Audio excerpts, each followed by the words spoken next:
Everyone, welcome to commerce tutorial. मैं हूं आपकी अपनी होस्ट ज्योति। आज हम कंटिन्यू करने जा रहे हैं अपने money and banking macroeconomics के चैप्टर के फर्दर इंपॉर्टेंट क्वेश्चन। आज का फर्स्ट क्वेश्चन है difference between the quantitative and qualitative tools of credit control as may be used by the central bank. ये तो हमें पता है कि हमारी इकोनॉमी में 3 टाइप की कंडीशंस आती है। एक होती है हमारी बैलेंस की कंडीशन, एक होती है इन्फ्लेशन की, और एक हमारे पास क्या होती है डिफ्लेशन की। तो हमारी जो आरबीआई होती है वो अपनी, अगर तो हमारी इकोनॉमी बैलेंस की कंडीशन में, जो कि हमारी एक आइडियल सिचुएशन है, उसमें है तो गवर्नमेंट को कोई भी मॉनेटरी पॉलिसी अप्लाई करने की जरूरत नहीं है। लेकिन हमारी इकोनॉमी में अगर इन्फ्लेशन और डिफ्लेशन की कंडीशन आ जाती है तो आरबीआई को in the form of monetary policy कुछ स्टेप्स लेने पड़ते हैं अपनी इकोनॉमी को बैलेंस में लाने के लिए, उनकी सिचुएशन को ठीक करने के लिए, जिनके लिए वो 2 टाइप्स ऑफ जो टूल्स यूज किए जाते हैं। एक होते हैं क्वांटिटेटिव, दूसरे होते हैं क्वालिटेटिव।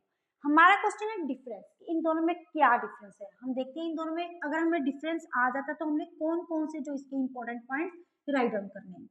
सबसे पहले हमारे पास क्या था, जब भी डिफरेंस लिखना है तो कभी भी पैराग्राफ की फॉर्म में ही लिखना, ट्राई करना है कि इनको हमेशा हमेशा हम एक लाइन मार के कॉलम फॉर्म में लिखें। सबसे पहले हमारे आ जाता है basis of difference, then comes quantitative measures, then comes qualitative measures. सबसे पहले हमारे पास किसका पॉइंट आ जाता है, मीनिंग का। अब जो देखो, आरबीआई मॉनेटरी पॉलिसी के अंडर अगर क्वांटिटेटिव मेथड्स यूज करती है इन्फ्लेशन और डिफ्लेशन की कंडीशन को रेक्टिफाई करने के लिए, तो वो कौन से मेथड्स होते हैं जिनको हम मॉनेटरी टर्म्स में क्या कर सकते हैं, मेजर कर सकते हैं, या जिनको हम न्यूमेरिकल क्या कर सकते हैं, एक्सप्रेस कर सकते हैं।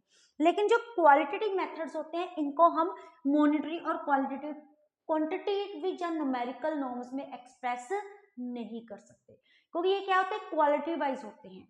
ये हमारे किसके ऊपर डिपेंड करते हैं, हमारे सेक्टर्स के ऊपर डिपेंड करते हैं कि हमने कौन कौन से मेथड अप्लाई करने हैं। सेकंड क्या होते हैं कि इनकी क्या क्या एग्जांपल्स, ये कितने कितने टाइप्स के होते हैं, ये कौन कौन टाइप्स के हो सकते हैं। जैसे कि हमने पढ़ा है ऑलरेडी कि इसमें क्या आता है, बैंक रेट आ जाता है, रेपो रेट आ जाता है, रिजर्व रेपो रेट आ जाता है, ओपन मार्केट ऑपरेशंस आ जाती हैं, या फिर हमारी एलएलआर आ जाती है। लेकिन क्वालिटेटिव मेथड्स में ये कुछ भी नहीं होता। उसमें क्या होता है, एक आ जाती है हमारी मार्जिन रिक्वायरमेंट्स आ जाती है, मोरल सुएशंस आ जाती हैं, या फिर सिलेक्टिव क्रेडिट कंट्रोल आ जाता है। ये 3-4 टाइप्स के हमारे होते हैं। थर्ड होता है इसमें कंट्रोल, इसमें जो हमारा नेचर होती है, किस नेचर के होते हैं। इसमें जब भी हम क्वांटिटेटिव मेथड की बात करते हैं तो ये कंट्रोल करते हैं क्रेडिट का, क्रेडिट को सारी इकोनॉमी में, on the overall economy control करते हैं through the all sector of economy, क्योंकि इनमें ऑल सेक्टर्स में ही जो हमें इम्पैक्ट्स देते हैं, यानी कि जितने भी कोई स्पेशल हमारा सेक्टर नहीं होता। लेकिन अगर हम क्वालिटेटिव मेथड्स अडॉप्ट करते हैं तो इसमें क्रेडिट जो होता है, सिलेक्टिव क्रेडिट कंट्रोल किया जाता है। सबसे पहले सिलेक्टिव क्रेडिट कंट्रोल क्यों किया जाता है, क्योंकि इसमें कुछ जो सेक्टर्स है उनके ऊपर ही इम्पेंसिस दिया जाता है। इसमें क्या होता है, रेशियो सिलेक्ट की जाती है। जैसे कि हम चाहते हैं सिलेक्टिव क्रेडिट कंट्रोल में क्या होता है कि हमारे पास 3 टाइप्स ऑफ सेक्टर होते हैं, primary sector, secondary sector and tertiary sector. Agriculture के ऊपर लगाया जाता है कि हमने इतने % लोन प्रोवाइड करना है, हमारा क्रेडिट अगर पहले 10% था अब 20% जमा, हमारा 5% रह जाएगा। टर्शियरी सेक्टर पे ऐसे होगा और दूसरे सेक्टर में ऐसे होगा। लेकिन हमारे क्वांटिटेटिव मेथड जब भी अप्लाई किए जाते हैं, जब भी क्रेडिट उनके थ्रू कंट्रोल किया जाता है, तो उसमें कोई भी ये नहीं होता कि डिफरेंट सेक्टर के ऊपर हमने इतना क्रेडिट देना है, ये पॉलिसी अप्लाई करनी है, नहीं। ये ऑल द इकोनॉमी, अगर बैंक रेट डिक्रीज या इंक्रीज होता है वो सारे through the overall commercial banks के ऊपर होता है, सारे प्राइवेट बैंक्स के होता है। अगर हम बोलते हैं रिजर्व रेपो रेट, ये भी सारे के ऊपर होता है, ये आरबीआई करती है। लेकिन इसमें तभी हमने लिखता है quantitative method tries to control the credit on all the economy, सारी इकोनॉमी करते हैं through all the sector of economy, जिसके साथ बैलेंसिंग क्रिएट होती है। लेकिन इसमें जो कंट्रोल किया जाता है, it is provide credit sector through important sector, through some selective sector of the economy. इसमें सिलेक्टिव सेक्टर आ जाते हैं, इसमें कहते हैं ऑल द इकोनॉमी आ जाते हैं। उसके बाद क्या आता है, रिजल्ट। हम ये बोल सकते हैं, इसका हम पॉइंट्स बना सकते हैं कंट्रोल कि इसके थ्रू कंट्रोल किस किस के थ्रू होता है। तब इसके क्या आती है हमारे नेचर का पॉइंट। अगर सपोज करो क्वांटिटेटिव मेथड्स को हम जब भी प्रेजेंट करते हैं, जब भी इंप्लीमेंट करते हैं तो क्या होता है, या तो हम इन रेट्स को इंक्रीज करते हैं या फिर इन रेट्स को डिक्रीज करते हैं। एज अ रिजल्ट जिसके कारण हमारी इन्फ्लेशन और डिफ्लेशन की कंडीशंस फुलफिल हो जाती है और आरबीआई ये इंप्लीमेंट कर देती है और जितने भी कमर्शियल बैंक्स हैं उनको कंपल्सरी इसको फॉलो अप करना जरूरी होता है। लेकिन क्वालिटेटिव मेथड में क्या होता है, ये क्या है, एक तरह का मोरल प्रेशर है कि you have to do it, you have to do it. इस सेक्टर को हमें इतना लोन प्रोवाइड करना है, इस सेक्टर को इतना लोन प्रोवाइड करना है। अगर कोई लोन लेने आ रहा है तो हमने रिस्ट्रिक्शंस इंक्रीज कर देना है, अगर मनी सप्लाई को इंक्रीज करना है। तो इसका रिजल्ट, अगर कोई भी क्वालिटेटिव मेथड्स को प्रॉपर वे से इंप्लीमेंट नहीं कर सकता तो इसका एज अ रिजल्ट क्या होता है, या तो पेनल्टी चार्ज होती है या फिर क्या होता है, डी रिकॉग्निशन ऑफ बैंक होता है, मतलब बैंक को उसके स्टेटस से भी क्या कर दिया जाता है, निकाल दिया जाता है। इसके अलावा हम और पॉइंट्स क्या बना सकते हैं, इसमें इनकी टाइप्स आ गई, इनका कंट्रोल आ गया, इनकी नेचर आ गई और इनका मीनिंग आ गया।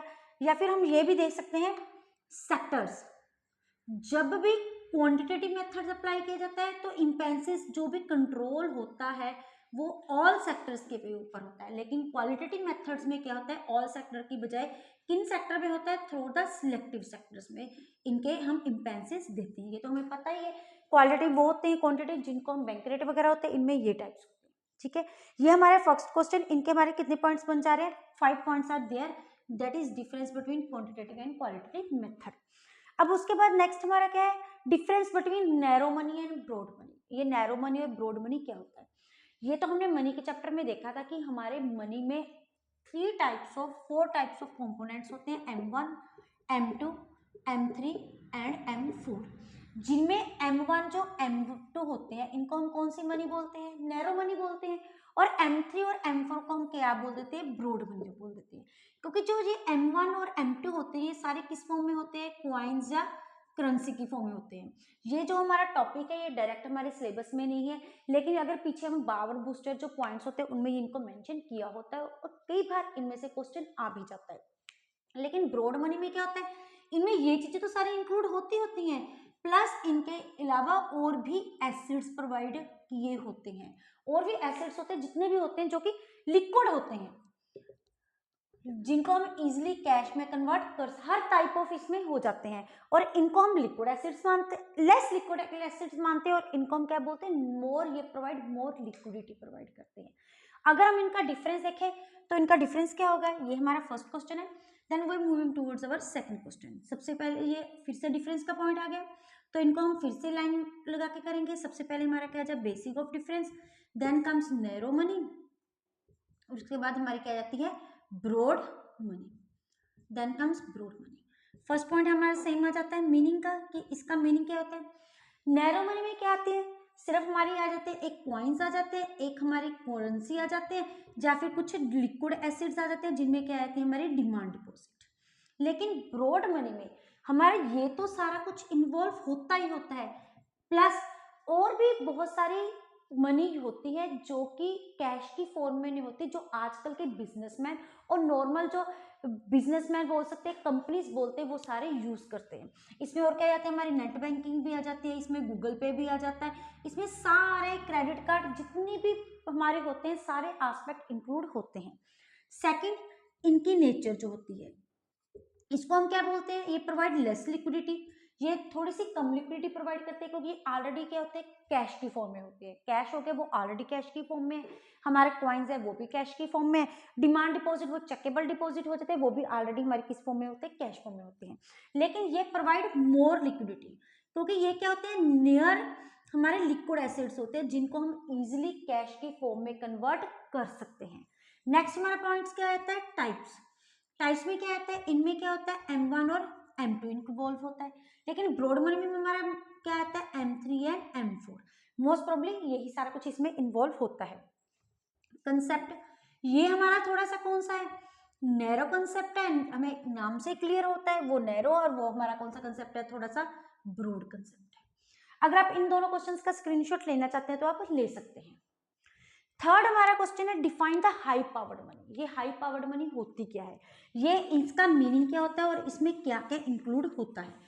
ये जो हाई पावर्ड मनी होती है ये हमारा एक तरह का क्या होता है, मॉनेटरी बेस होता है जो कि हमें क्रिएट करना होता है। मॉनेटरी बेस होता है हमारे ओवरऑल इंडिया का, और ये मॉनेटरी बेस प्रोवाइड कौन करता है हमें? आरबीआई, क्योंकि जो हमारी मॉनेटरी पॉलिसी होती है, जो मॉनेटरी टर्म्स होती हैं, वो किसके अंडर होती है? हमारी आरबीआई के अंडर होती है। और इसको एज ए हम liability of monetary authority of country भी बोलते हैं, क्योंकि जो मॉनेटरी पॉलिसी होती है ये हमारी आरबीआई भी क्या होती है, जो जितने भी एक प्रभाव हम कल भी पढ़ेंगे जिसमें जो क्वेश्चन किसके साथ रिलेटेड होता है कि जो आरबीआई हमारी मॉनेटरी बेस क्रिएट करता है, it is also known as the liability of monetary authority of the currency, उसको भी ये भी बोला जाता है। तो इसमें इंक्लूड क्या होता है? एक तो हमारे जितने भी coins, currency, notes held by public, जितने भी किसके पास है? पब्लिक के पास है, प्लस कैश रिजर्व, जितना भी हमारा कैश रिजर्व किसके पास होता है? कमर्शियल बैंक के पास। अब ये कैश रिजर्व क्या होता है हमें जानते हैं, सीआरआर। ये रखता क्रिएट कौन करता है? सीआर के पास, लेकिन ये उसका डिपॉजिट किसके पास होता है? आरबीआई के पास होता है। हमारे जो रिजर्व होते हैं वो टू टाइप्स के होते हैं, एक हमारा होता है सीआरआर, एक हमारा क्या होता है? एसएलआर। सीआरआर कौन सा होता है? जो कि कैश की फॉर्म में होता है, इसको कमर्शियल बैंक ही क्रिएट करती है, लेकिन डिपॉजिट किसके पास करके रखती है? आरबीआई के पास करके रखती है।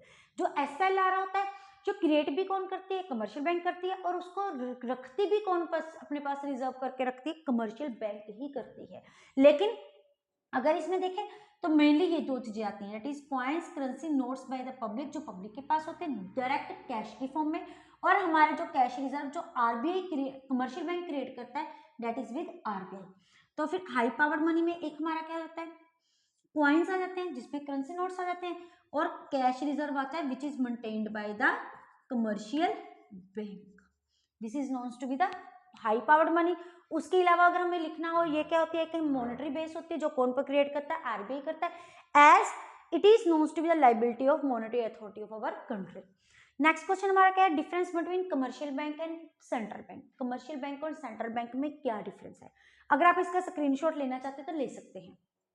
नेक्स्ट है difference. What is the difference between commercial bank and central bank? This is the most important question, ये काफी बार पेपर में आ जाता है। सबसे पहले हमारे क्या आता है? बेसिस, उसके बाद आया था हमारे कमर्शियल बैंक, देन कम्स अवर सेंट्रल बैंक। सबसे पहला वही हमारा मीनिंग का पॉइंट, जो कमर्शियल बैंक है उसका मेन मोटिव क्या होता है? प्रॉफिट अर्न करना। लेकिन जो हमारा सेंट्रल बैंक होता है उसका जो मेन मोटिव होता है वो प्रॉफिट अर्न करना ना हो के क्या होता है? एक तो इकोनॉमी में स्टेबिलिटी लगाना, और दूसरी क्या होता है? हमारे इकोनॉमिक डेवलपमेंट प्रोवाइड करना। ठीक है। सेकंड पॉइंट क्या आता है? डीलिंग। जो कमर्शियल बैंक है वो डायरेक्ट किससे डील करते हैं? पब्लिक के साथ डील करते हैं, लेकिन सेंट्रल बैंक की कभी भी डायरेक्ट डीलिंग पब्लिक के साथ नहीं होती। उनकी डायरेक्ट डीलिंग किसके साथ होती है? कमर्शियल बैंक के साथ होती है।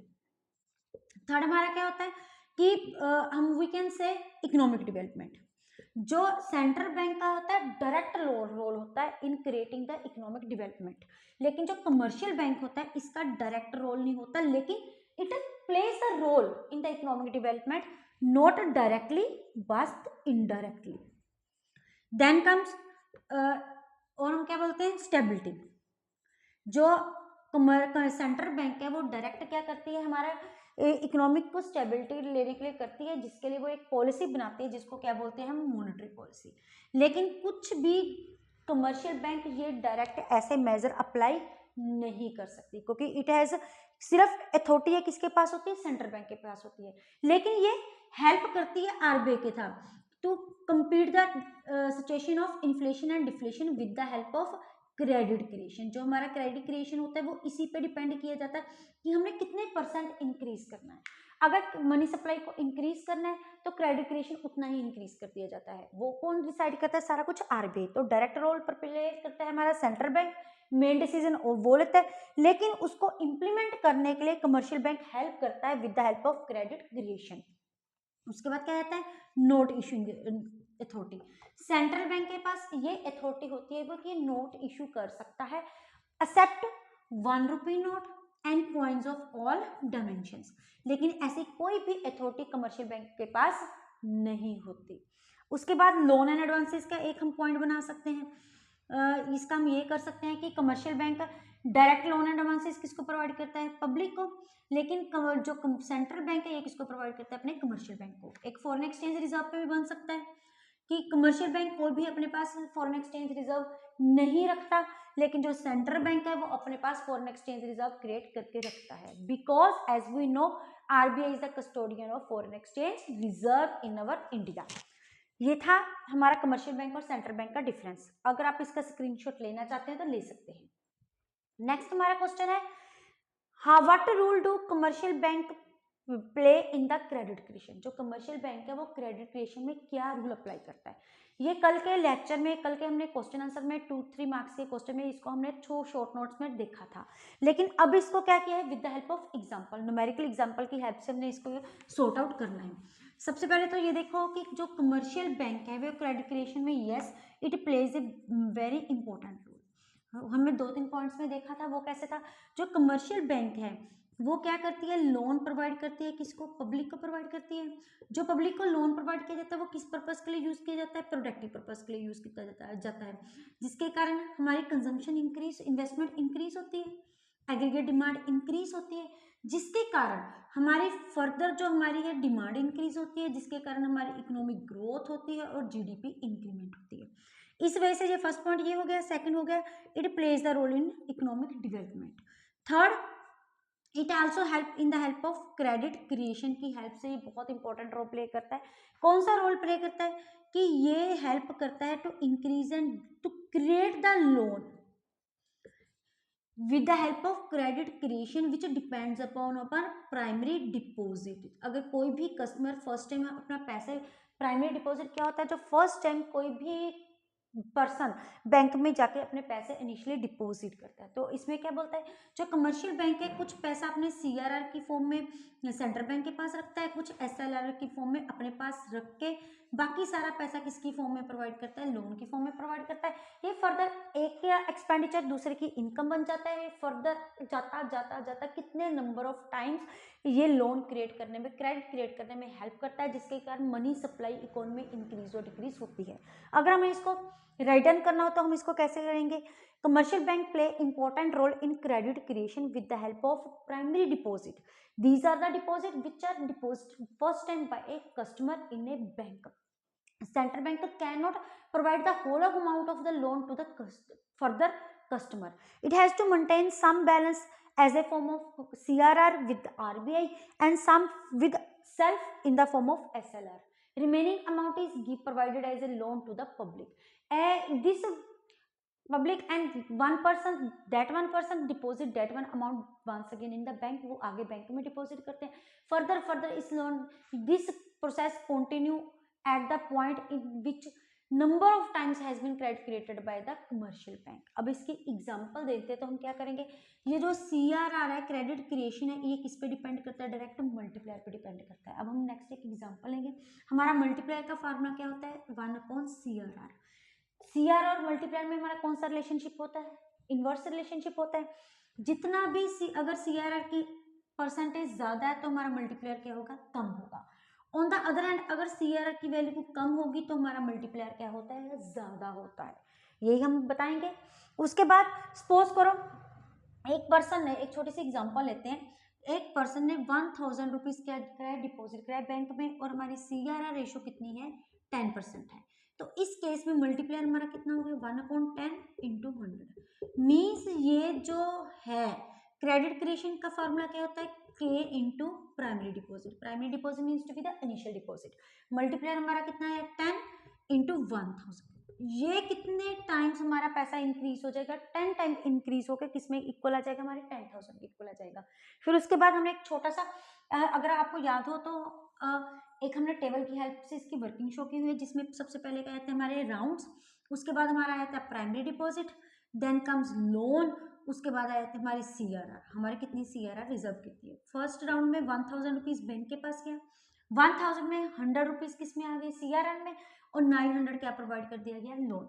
सेकंड में अब ये जो लोन था फर्दर बैंक अपने क्या इसके एजम्पशन करते हैं कि जितनी भी हमारी ट्रांजैक्शन हो रही है थ्रू द चेक हो रही है, कुछ की भी कैश की फॉर्म नहीं हो रही। एक बंदा जिसने लोन लिया फर्दर उसने जिसको भी पेमेंट की है, सपोज करो लोन किसको दिया, राम ने किसी को देने के लिए, पेमेंट करने के लिए लोन दिया है, उसने फर्दर किसको पेमेंट कर दी, शाम को। अब शाम ने वो ही जब चेक इन कैश करवाना था किसमें आकर डिपॉजिट करवा दिया, बैंक में। तो ये 90 रुपीज हो गया इसका 10%, लोन की अमाउंट क्या होगी, 810। ये फर्दर 3 राउंड तक आप इसको कंटिन्यू कर सकते हैं। और सॉरी ये हमारा it will be come into the deposit. ये हमारा आ जाएगा सेकेंडरी डिपॉजिट। यहाँ पे आ जाएगा हमारे लोन। ये हमारा फर्स्ट राउंड में 1000 हो गया, तो इसमें हमने लोन कितने की दे दी 900। अब उसने 900 कहाँ के जाके बैंक में डिपॉजिट कराते हैं, फिर लोन कितना दे दिया 810 का। ये फर्दर प्रोसेस आगे तक चलता जाएगा। कब तक चलता जाएगा? जब तक ये प्राइमरी डिपॉजिट 1000 टोटल किस में कन्वर्ट नहीं होता जाता, हमारा 10,000 में कन्वर्ट नहीं हो जाता। आप इसको फर्दर एक ही उसमें शो भी कर सकते हैं। फिर इसको हमने फर्दर क्या करना होता है, इलेबरेट करना होता है। अगर आप इसका स्क्रीनशॉट लेना चाहते हैं तो ले सकते हैं। नेक्स्ट हमारा क्वेश्चन है, what do you mean by open market operations. हमारी ओपन मार्केट ऑपरेशंस क्या होती हैं? अंडर द क्वांटिटेटिव मेथड्स, जो हमारे मॉनेटरी बेस में होता है, जिसमें हम इन्फ्लेशन और डिफ्लेशन की कंडीशन को रेक्टिफाई करते हैं, उसमें एक पॉइंट होता है open market operation. Open market operation का मतलब क्या होता है? In this case, RBI purchase or sells the securities on the behalf of government. Government की जो सिक्योरिटीज है, जो आरबीआई अपनी इन्फ्लेशन और डिफ्लेशन की कंडीशन को रेक्टिफाई करने के लिए जा तो वो परचेज करते हैं, या फिर वो क्या करते हैं, सेल करते हैं। किसकी सिक्योरिटीज को? गवर्नमेंट की सिक्योरिटीज को। सबसे पहले हमें क्या पूछा है, what do you mean by open market operation, ये इसका ए पार्ट हो गया। Then comes process. इसका प्रोसेस क्या होता है? अब इस केस में दो चीजें कर सकते हैं, या तो आरबीआई क्या करती है, बाय सिक्योरिटी करती है, या फिर आरबीआई क्या करती है, सेल क्या करती है, सिक्योरिटी करती है। अब देखो, आरबीआई ने क्या किया, सिक्योरिटीज परचेज कर ली on the behalf of government. यहाँ पे क्या होता है, इसमें जो आरबीआई डायरेक्ट डीलिंग किसके साथ करती है, पब्लिक के साथ। वो किसको डायरेक्ट सेल परचेज करते हैं, सिक्योरिटीज पब्लिक को करती है, लेकिन ऑन द बिहाफ ऑफ क्या करती है, गवर्नमेंट करती है। अब फर्स्ट केस में इधर है हमारी आरबीआई और इधर हमारी है पब्लिक। जब आरबीआई ने पब्लिक से सिक्योरिटीज परचेज की, जब भी हम कुछ बाय करते हैं तो रिटर्न वर्ड पब्लिक को कुछ देना पड़ता है, तो उन्होंने पब्लिक को क्या कर दिया, मनी प्रोवाइड कर दी। मनी क्यों प्रोवाइड की? They has to provide the money in bid to increase the supply of money. तो उसने क्या कर दिया, किस लिए परचेज की, ताकि हमारे इकोनॉमी में ये सोचा, ये बिड की, ये सिक्योरिटी दिवाई कि हमने सप्लाई ऑफ मनी को क्या करना है, इंक्रीज करना है। सप्लाई ऑफ मनी को अगर इंक्रीज करना है तो उसने क्या कर दी, इंजेक्ट कर दिया money in the economy. Economy में जाकर हम पैसा विड्रॉ करते हैं, जिसको हम क्या बोलते हैं, लीकेज बोलते हैं। जब हम इकोनॉमी में पैसा इंट्रोड्यूस करते हैं, उसके लिए हम वर्ड क्या यूज करते हैं, इंजेक्ट। इंजेक्ट मनी की किस में, इकोनॉमी में, जिसके कारण अब मनी सप्लाई दो कंडीशंस है, एक इन्फ्लेशन और डिफ्लेशन। मनी सप्लाई अगर हमने इंक्रीज करना है तो हम कौन सी कंडीशन को रेक्टिफाई कर रहे हैं, डिफ्लेशन की कंडीशन को रेक्टिफाई करते हैं। इस वे से हमारी जो इकोनॉमी है, ओपन मार्केट ऑपरेशन की हेल्प से डिफ्लेशन की कंडीशन को क्या करती है, रेक्टिफाई करती है। दूसरी तरफ प्रोसेस किसका है, जब हम सिक्योरिटीज को क्या करते हैं, सेल करते हैं। अब आरबीआई ने इस केस में क्या किया, एक तरफ आरबीआई है, एक तरफ क्या है, पब्लिक। पब्लिक को सिक्योरिटीज सेल किए। जब पब्लिक को सेल किए तो पब्लिक ने बाय किए, तो इसका मतलब पब्लिक ने फर्दर आरबीआई को क्या दिया है, पैसा दिया है। तो ये मनी किसके लिए है, in bid to decrease the supply of money. ये इंपॉर्टेंट लाइंस है जो हम इसमें यूज कर सकते हैं, जो इकोनॉमिक के टर्म्स में यूज बहुत ज्यादा इंपॉर्टेंट है। ये किसके लिए की है, ये बिटर की है कि हमने सप्लाई ऑफ मनी को क्या करना है, डिक्रीज करना है। अब जब सप्लाई ऑफ मनी डिक्रीज करनी है तो वो क्या कर रही है, सोक कर रही है। किसको सोक कर रही है, लिक्विडिटी को। आरबीआई यहाँ पे रिलीज कर लिया लिक्विडिटी, हम ये भी वर्ड यूज कर सकते हैं, रिलीज कर लिया लिक्विडिटी को। लिक्विडिटी को रिलीज करना मीन्स इकोनॉमी में पैसे को देना, और इस केस में क्या है, वो क्या कर रही है, एब्जॉर्ब कर रही है, या फिर वो सोक कर रही है, किसको, लिक्विडिटी को। मीन्स पैसा वो अपने पास लेके जा रही है, जिसके कारण मनी सप्लाई क्या होगी, डिक्रीज। अब जब मनी सप्लाई डिक्रीज करते हैं तो ये कौन सी कंडीशन को रेक्टिफाई करते हैं, इन्फ्लेशन की, क्योंकि इन्फ्लेशन की कंडीशन को के लिए हमें सिक्योरिटीज को क्या करना पड़ता है, सेल करना पड़ता है। This is known to the process. कैसा प्रोसेस है, किस वे से हम इन्फ्लेशन और डिफ्लेशन की कंडीशन को दूर करते हैं। थर्ड पॉइंट क्या है, elaborate in the context of India. अब ओपन मार्केट ऑपरेशन को इंडिया के लेवल से थोड़ा सा करें। अब इसमें हम कुछ भी लिख सकते हैं। अब ये जो इंपॉर्टेंट एस्पेक्ट है, मॉनेटरी पॉलिसीज के कुछ इंपॉर्टेंट एस्पेक्ट होते हैं, ये किसके अंडर आता है, क्वांटिटेटिव मेथड के अंडर आता है, जो कि आरबीआई के द्वारा यूज किया जाता है to condition to rectify the stability, maintain the stability in our economy. और ये हमारी डेवलपिंग कंट्रीज के लिए बहुत इंपॉर्टेंट एस्पेक्ट है, क्योंकि जो बैंक रेट है वो या फिर रिजर्व रेपो रेट है, कई बार लोगों को लोन चाहिए, लोगों को नहीं चाहिए, या फिर उनका डायरेक्ट इफेक्ट, कई बार कॉस्ट बहुत ज़्यादा हाई हो जाती है। तो ये एक इंपॉर्टेंट मेजर है जो कि डेवलपिंग कंट्री लाइक इंडिया के लिए बहुत ज़्यादा इंपॉर्टेंट है, जिसमें आरबीआई डायरेक्ट डील किसके साथ करती है, पब्लिक के साथ करती है। वैसे वो पब्लिक के साथ डील नहीं कर सकती, लेकिन इसको अप्लाई करने के लिए ऑल द मेथड, जितने भी हमारे मॉनेटरी टर्म्स के मेथड है, उनमें क्या होना जरूरी है, कोऑर्डिनेट होना बहुत ज़्यादा इंपॉर्टेंट है। अगर आप इसका स्क्रीनशॉट लेना चाहते हैं तो ले सकते हैं। अब हमारा लास्ट क्वेश्चन है जो आज का, वो क्या है, explain the loan and advances by commercial bank. Commercial bank कितने types of loans and advances provide करती है। सबसे पहले तो हमें कमर्शियल बैंक पता है कौन सा होता है। कमर्शियल बैंक वो बैंक होता है कि जो डायरेक्ट किसके साथ डील करता है, हमारी पब्लिक के साथ डील करता है, और इसका मेन मोटिव क्या होता है, प्रॉफिट अर्न करना होता है। वो प्रॉफिट किस फॉर्म में अर्न करता है, थ्रू द रेट्स, जितने भी इंटरेस्ट होते हैं, जैसे लोन प्रोवाइड किया उस पर इंटरेस्ट दिया, डिपॉजिट लिया उस पर इंटरेस्ट लिया, किसी भी वे से उनको प्रॉफिट अर्न करना होता है। तो हमारा जो ये लोन प्रोवाइड करता है, ये 3 types of loans credit provide करता है। वो कौन से हैं, एक तो हमारे पास है ये 4 टाइप्स के। एक हमारे पास क्या है, लोन, दूसरा हमारे पास है cash credit, then come overdraft facility, last हमारा डिस्काउंटिंग ऑफ बिल। अब लोन देना मतलब इसमें क्या किया जाता है, पब्लिक को लोन दिया जाता है। अब पब्लिक को लोन्स अलग अलग टर्म्स में दिया जाता है। सबसे पहले आता है कॉल मनी, फिर शॉर्ट टर्म लोन, फिर क्या आता है medium term loan, then comes long term loan. ये जो कॉल्स मनी होती है वेरी शॉर्ट पीरियड के लिए होती है, नियर अबाउट 10 डेज के लिए होती है। और इसमें जो हम लोन प्रोवाइड करते हैं वो रूटीन वाइज चीज़ों के लिए प्रोवाइड करते हैं, जैसे रॉ मटेरियल परचेज करना हो गया, या इंपॉर्टेंट जो रॉ फिनिश गुड्स परचेज करना होगी, जब पेमेंट करने के लिए दी थी, क्रेडिट वगैरह के लिए। और इसमें जो इंटरेस्ट रेट है वो क्या होता है, बहुत ज़्यादा लो होता है, सबसे ज़्यादा क्या होता है, कम होता है। शॉर्ट टर्म लोन होता है जो 2 ईयर्स तक का होता है। इंटरेस्ट रेट जो इससे तो ज्यादा होता है, लेकिन इनसे क्या होता है, कम होता है। वैसे मीडियम टर्म 2 से 5 ईयर्स तक होता है। ये किसके लिए होता है, कोई भी एसेट्स परचेज करना हो गया, इरिगेशन फैसिलिटीज लेनी होगी, या फिर हम बोल सकते हैं किसी डेटर्स को पेमेंट करने के लिए होगी, घर की इंस्टॉलमेंट पे करने के लिए होगी, ये सारा इसके लिए होता है। और इसमें जो इंटरेस्ट रेट होता है वो इन दोनों से ज्यादा, लेकिन इससे क्या होता है, कम होता है। लॉन्ग टर्म लोन होते हैं, हमें पता है 5 ईयर से ज्यादा होता है। ये बिजनेस को एक्सपेंड करने के लिए होता है, इन्वेस्टमेंट पर्पज के लिए होता है, जिसमें क्या होता है, कोई प्लांट मशीनरी परचेज करनी है, कोई हमने नई बिल्डिंग परचेज करनी है, कुछ भी होता है। और इसमें जो लोन होता है वो सबसे ज्यादा होता है, मतलब जैसे जैसे लोन की अमाउंट बढ़ती जाएगी, जैसे जैसे टाइम पीरियड बढ़ता जाएगा, वैसे ही हमारा इंटरेस्ट क्या होता जाएगा, इंक्रीज होता जाएगा। सेकेंड है कैश क्रेडिट। इसके बारे में हमने कल भी एक छोटे से क्वेश्चन में देखा था कि कैश क्रेडिट क्या होता है। ये लोन होता है जो किसको प्रोवाइड किया जाता है, किसी भी कस्टमर को प्रोवाइड किया जाता है, लेकिन उसके अगेंस्ट एक वैल्यू ऑफ सिक्योरिटी हमें देनी पड़ती है।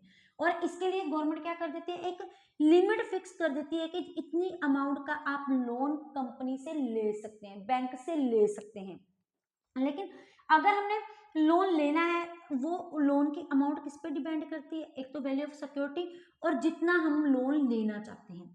और इसका बेनिफिट प्लस पॉइंट क्या है कि वैसे तो अगर हम बैंक से लोन लेने जाते हैं तो हमें हर टोटल अमाउंट पे इंटरेस्ट पे करना पड़ता है, लेकिन इसमें जैसे एक लिमिट फिक्स होगी 10 लाख की, तो अगर मैंने उसमें से 5 लाख विड्रॉ किए, जितने पैसे हमने विड्रॉ किए हैं, निकलवाए हैं, सिर्फ उस पर हमें इंटरेस्ट पे करना होता है, बाकी के अमाउंट पे इंटरेस्ट पे करने की जरूरत नहीं है। मैक्सिमम लिमिट है, मैं क्या 10 लाख का लोन बैंक में से निकाल रही हूँ, अगर 2 लाख का निकाले तो सिर्फ 2 लाख पे इंटरेस्ट पे करूंगी, अगर 3 लाख पे निकाले तो 3 लाख पे इंटरेस्ट पे करूंगी। लेकिन जो इसका रेट ऑफ इंटरेस्ट होता है वो बहुत ज्यादा क्या होता है, हाई होता है as compare to simple loan. Next है ओवरड्राफ्ट फैसिलिटी। ये बहुत इंपॉर्टेंट फैसिलिटी है जो आजकल के बिजनेसमैन करते हैं यूज। आजकल सारी payment through the current account किया जाता है। अब करंट अकाउंट क्या होते हैं, जिसमें हम और ये ट्रांजैक्शन बैंक कितने भी टाइम, एक बिजनेसमैन कितने भी टाइम सेल परचेज कर सकता है थ्रू डेट वन अकाउंट। अगर हमारे सपोज करो मेरे अकाउंट में सिर्फ 5 लाख रुपए हैं, लेकिन मेरे को पेमेंट करने के लिए कितने चाहिए, 10 लाख रुपए, तो बैंक क्या करता है कि हमारे अकाउंट में जितनी अवेलेबल अमाउंट नहीं है उससे ज्यादा पैसा हम बैंक में से निकलवा सकते हैं। लेकिन ये बैंक सभी को फैसिलिटी प्रोवाइड नहीं करता, ये किसी किसी स्पेशल पर्सन को फैसिलिटी प्रोवाइड करता है। ये उसकी गुडविल पे डिपेंड करता है, पर्सन की गुडविल क्या है, उस पर्सन की रेपुटेशन क्या है, बैंक के साथ उसकी डीलिंग क्या है, मार्केट में उसका स्टेटस क्या है, जिसके रिगार्डिंग ये बैंक को प्रॉपर श्योरिटी होती है। वो बैंक का रूटीन वाइज कस्टमर होता है। इन द नियर फ्यूचर की वो कस्टमर है, वो जो बिजनेसमैन है, वो कंपनी है, वो उनको पैसे वापस कर देगी।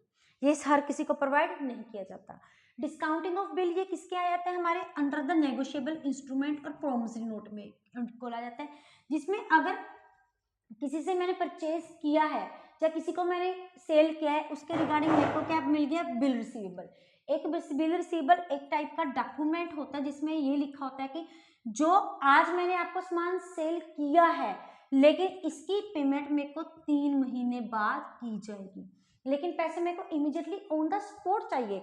तो मैं क्या करती हूँ, बैंक के पास जाती हूँ और बैंक को बोलती हूँ मेरा ये बिल रिसीवेबल क्या करवा दो, इन कैश करा दो। लेकिन बैंक उस केस में अगर मेरे 5 लाख का बिल रिसीवेबल है तो मेरे को सारी की सारी अमाउंट प्रोवाइड नहीं करता। वो कुछ amount as a discount minus करके अमाउंट देता है। जैसे अगर 5 लाख के अगेंस्ट में को कितने पैसे मिल जाएंगे, 4,50,000, 4,75,000। ये बैंक के डिस्काउंट के रेट के ऊपर डिपेंड करता है। ये किसके लिए होता है, अगर मुझे इमीडिएटली पैसा चाहिए होता है अगेंस्ट द बिल रिसीवेबल। होता है ये चेक की फॉर्म के अकॉर्डिंग ही है, लेकिन चेक में क्या होता है, total amount on the spot हम जाके इन कैश करवा सकते हैं। बिल रिसीवर में हम सारी की सारी अमाउंट इन कैश नहीं करवा सकते, कुछ अमाउंट डिस्काउंट की माइनस करके उसके बाद हमें अमाउंट मिलती है। These are the types of loan and advances which are provided by the commercial bank. अगर आपका स्क्रीनशॉट लेना चाहते हैं तो आप ले सकते हैं। ये थे आज के हमारे इंपॉर्टेंट क्वेश्चन जो हमारे मनी एंड बैंकिंग के साथ रिलेटेड है। ये सारे ही बहुत इंपॉर्टेंट क्वेश्चन हैं। वीडियो अच्छी लगे इसको लाइक करें, ज़्यादा से ज़्यादा शेयर करें ताकि ये इसका स्टूडेंट्स को मैक्सिमम बेनिफिट ज़्यादा से ज़्यादा मिल सके, और चैनल को सब्सक्राइब करना ना भूलें। अगर फिर भी किसी स्टूडेंट को किसी भी क्वेश्चन के रिगार्डिंग कोई भी डाउट है, वो कोई भी अपना डाउट क्लियर करने के लिए कमेंट बॉक्स में कोई भी मैसेज डाल सकता है। Thank you, have a nice day.